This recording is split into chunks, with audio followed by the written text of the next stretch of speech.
Incarnation of Spirits, the School of the Soul in the Theater of Matter. Kardec teaches that the spirit, created simple and ignorant, progresses through incarnation.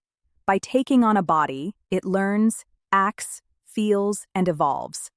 Matter is the field of experience for the spirit, the body, the instrument, and life, the lesson.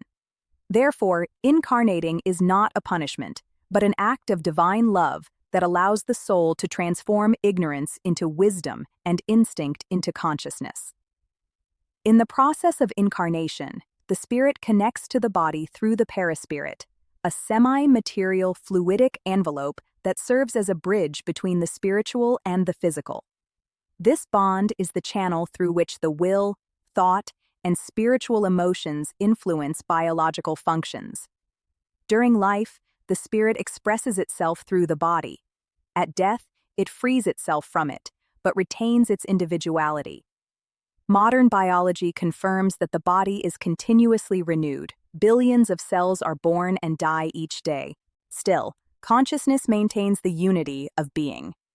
This reveals that identity does not belong to matter, but to the organizing energy that directs it, the spirit.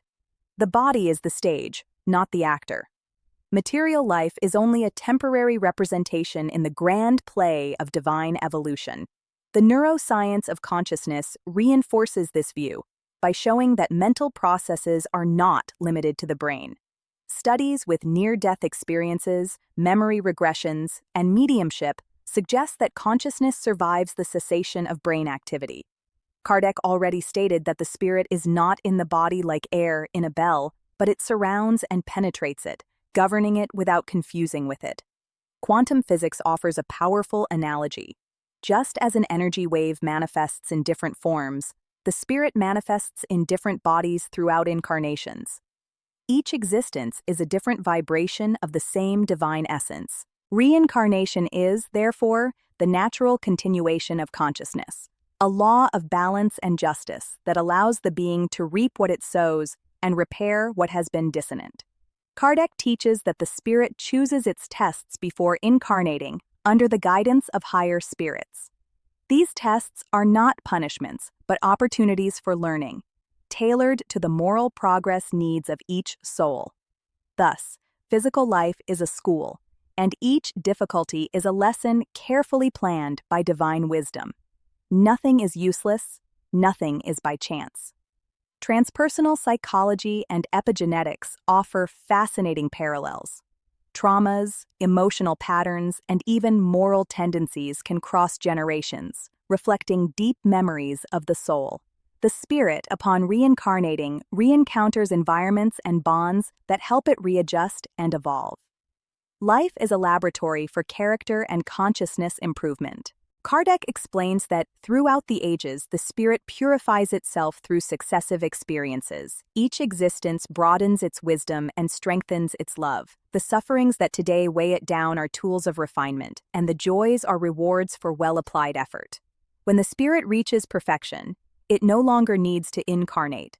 It lives in subtle planes of light, where it continues to serve and create in harmony with God's will. The spiritual cosmology sketched by Kardec reveals a pedagogical universe. Each world is a school adapted to a certain level of evolution. On Earth, expiation and testing predominate. In higher worlds, learning occurs through inspiration and fraternity. Incarnation, in all its stages, is the ascending march of the spirit toward eternal light. Modern physics and philosophy recognize that the universe is dynamic, governed by laws of transformation and balance. The incarnation is the spiritual expression of this same law. Nothing is lost, everything is transformed, including consciousness. Each life is a wave in the infinite current of evolution. Thus, the incarnation of spirits is the bridge between eternity and time. Through it, God teaches, educates, and elevates each soul, guiding it from the atom to angelhood. To incarnate is to dive into matter to learn to love. To disincarnate is to return to the light to continue serving. If this reflection has brought you peace and understanding, share it. Because understanding the incarnation of spirits is to realize that living is learning, dying is freeing oneself, and reincarnating is continuing to ascend in God's infinite love.